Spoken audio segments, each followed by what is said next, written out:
Hi everyone, welcome to EduTap and welcome to the video. Now, if you're someone who is preparing for NABARD Grade A examination, it is very important that you should have the idea of syllabus. देखो student syllabus ही आपको बताता है कि आपको क्या पढ़ना है या क्या नहीं पढ़ना है for that particular subject. And when we talk about NABARD Grade A examination, so in notification you will find there is a syllabus of ARD and ESI. But what about other subjects? We have so many other subjects that we need to cover, right? So how do we cover all those subjects? What is the syllabus? Everything, all the information I'm going to give you in this video. But before I start, I wanted to tell you about our initiative. So we have launched a guidebook for you wherein we are providing you all the previous year questions, decoded syllabus, and also the strategy how to cover this syllabus. So this is going to be a very helpful guidebook for you, if especially if you are a beginner in this examination. So all you need to do is just go to the link, register yourself, and download this guidebook for yourself, right?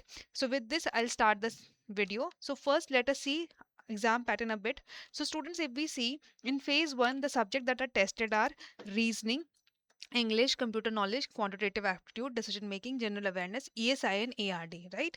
And coming to your mains examination, if you are preparing for generalist post, then there is a general English paper and then there is a ESI and ARD paper, right? Now let us understand how do we need to cover all these subjects, okay? Irrespective of the fact whether the syllabus is given or not given in the NABARD notification. So coming to the very first subject, that is ARD, which I feel is a very important subject for this examination, because you can see ARD is part of phase 1 and phase 2, plus the weightage of ARD static is more, so that means you need to focus more on ARD static related content, right? So good thing about this subject is that for this NABARD has given the syllabus in the notification.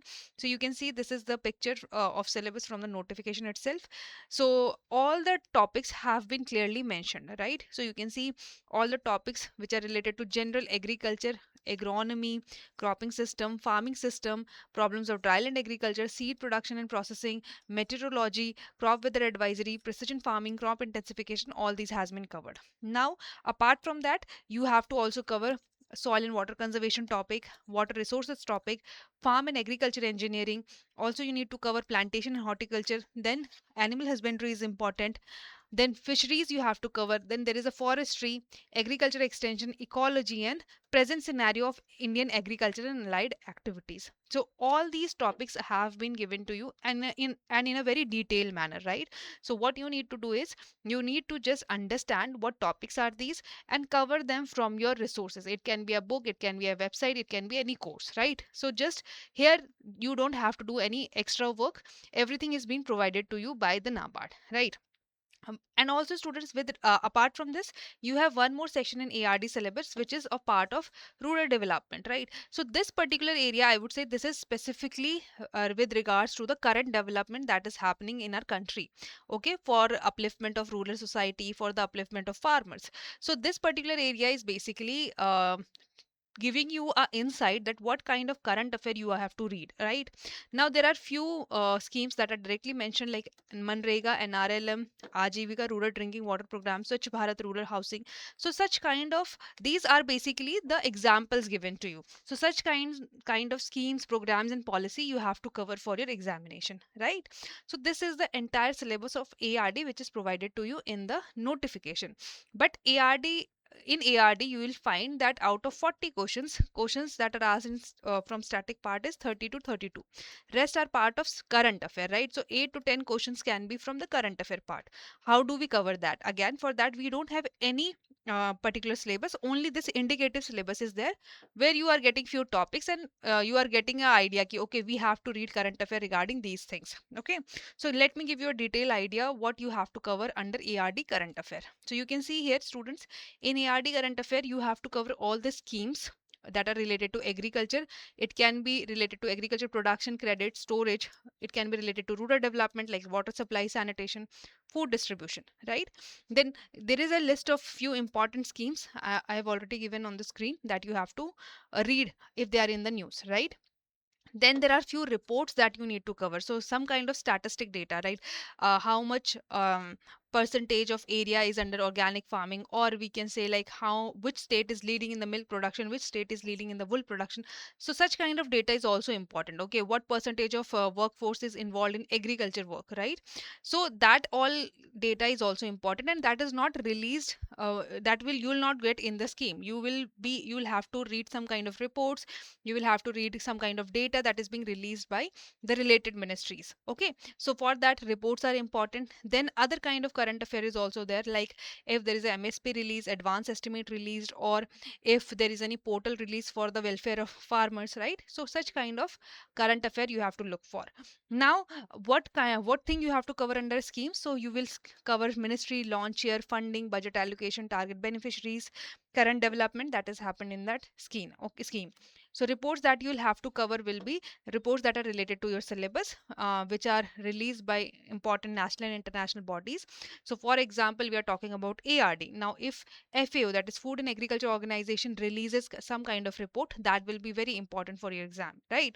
So you need to just read the summary and executive summary that is present in the report, or the data of that report which is covered by the newspaper. Okay, everything is not important. You will have to just get an idea, and you will have to filter out few important facts from that report. Okay, so that is the syllabus or indicative syllabus of ARD current affair.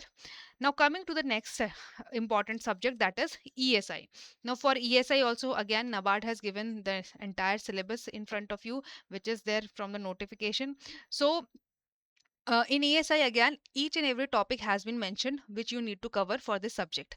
Now for ESI, you need to understand that weightage of static is very less. Okay, here you'll see that exam is 90 to 99 to 100% from current affair. So you need to just focus on ESI current affair. Now what I mean by that, so these are basically your topics, and if there is any current affair related to these topic, if there is any scheme related to this topic, or any report that has been released to these topic, that will be very important for your examination. Like for example, there is a poverty alleviation and employment generation topic in your syllabus. Now if there is any scheme of government that is catering to this particular problem, right, that is for this particular problem, like to remove poverty, to increase the employment, so that scheme will be important for you, right? That can be considered as part of ESI current affair, and from there question will be there, right? Now for example, if there is a population trend and population growth report, some kind of report that is showing the growth in population in India, right? So that report will be important, that data will be important. If WTO has released some kind of report, that will be important for you, right? Then if there is any report related to some socioeconomic problems, okay, it can be health, education, illiteracy. So if such kind of reports and data you will find in current affair, that you need to cover, right? So the point is, you have the topics in front of you that is provided by NABARD. You have to just look for the current affair that are related to these topics. That's it. Okay, that is what you have to do for ESI subject. Now if I talk about the current affairs specifically, so again students, you will read all the schemes related to the topics that are given in the syllabus. You will read all reports and then current affair, right? Now here there is a list of few important schemes that you can look for, right? So this is about your ESI. So how to cover ESI and ESI current affair. Now students, the ESI static part that we have seen in the previous slide, this will be important for your descriptive answer writing. Okay, so descriptive answer writing ke liye, again you will have to have the understanding of all these topic. It should not be like that you are just reading the current affair. So if you are given any topic from which in which you are asked to write about poverty alleviation, employment generation, so you should be in a condition of writing at least 400 to 600 word answer on that particular topic, right? So for descriptive answer writing, ESI static understanding is very important. Rest for objective, you can just rely on ESI current affair, right? So that is the syllabus of ESI. Now coming to the next, which is GA. GA is also part of merit section. It's very important, right? Now students, there is again static GA and current GA. What is current GA? Everything that is in news, right? So it can be like sports that are in news, it can be any person in that is in news, it can be any current event, international event that is in the news, right? So everything will come under GA. Now GA will have all kind of finance related news, ESI related news, agriculture agriculture related news, other news. Okay, so all kind of current affair will come under GA. In GA section you can find, you can expect any questions from any topic, right? So mostly again weightage of GA that is related to current part is more, but sometimes static GA is asked, like there is something in the news, they can ask you that when it was started, so that is something static related to that particular event, right? So this is the GA part, and in GA you have to cover all the you can cover static GA by covering all these topics, but rest I would say your current GA is something that you'll have to read daily.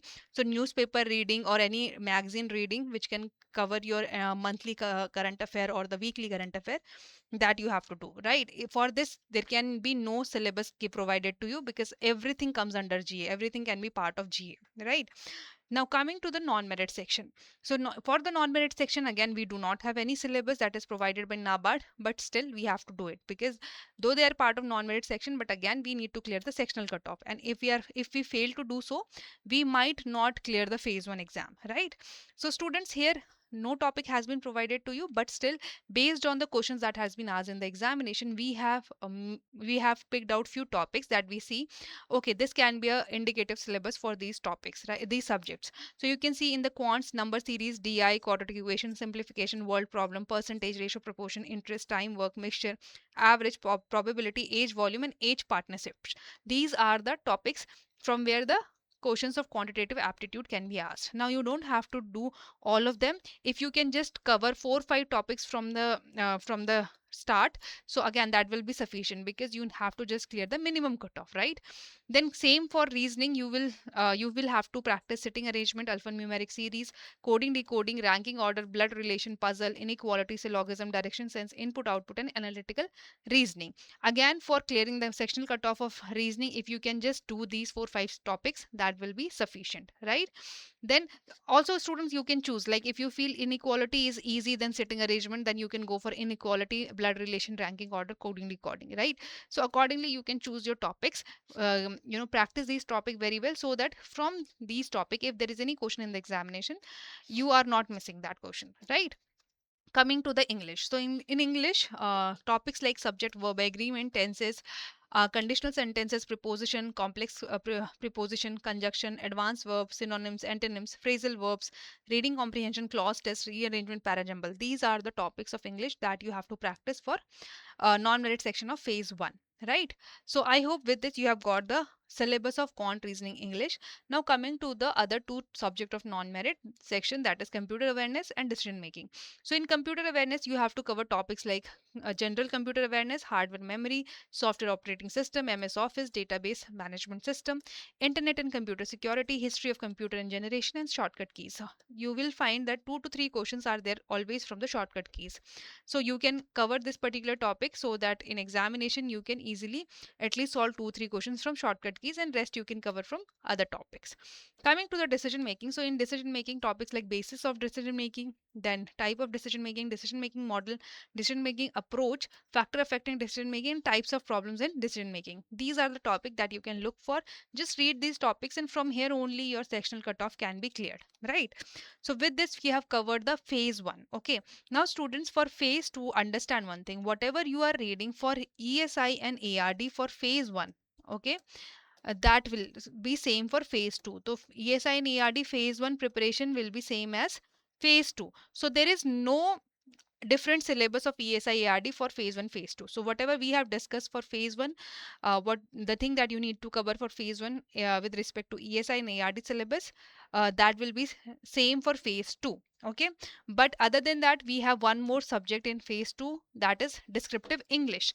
Now for descriptive English again, the topics have been given to you, the syllabus have been given to you, that in paper 1 of English you will be asked essay writing or précis writing. There will can be comprehension or business office correspondence. Paper on English shall be framed in manner to assess the writing skill, including the expression and understanding of the topic. So this paper will be framed as per to understand how much you have understand the topic and how you have written about that, right? So these are the topics of English descriptive answer writing. So again, for this already topics have been provided to you. The only thing that you need to do from your end is to just practice how to write a essay, how to write a letter, how to write a précis, how to write a report, right? So you just need to practice these things for your mains examination, paper one of mains examination, right? So students, that's all for this particular that's all for this particular video. With this, I hope you have got the understanding of entire syllabus for NABARD grade A exam. But before I close, I wanted to show you our courses. So if you are interested in preparing with us, you can prepare with us through our courses. So for that, you will have to just go to the our website, which is edutap.co.in. Just open it. Okay.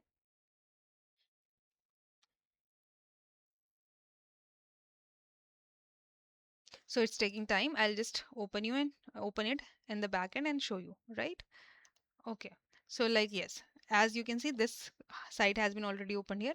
So you'll have to just go to the courses, click on the NABARD grade A courses, and you have to just scroll down. Okay. So once you'll scroll down, you will find all the courses related to NABARD in the website, right? So if you're interested in any course, you can just look for that course and you can prepare with us. Okay, right now I think there is some internet issue, but yes, you can accordingly search the course for yourself, right? Thank you so much.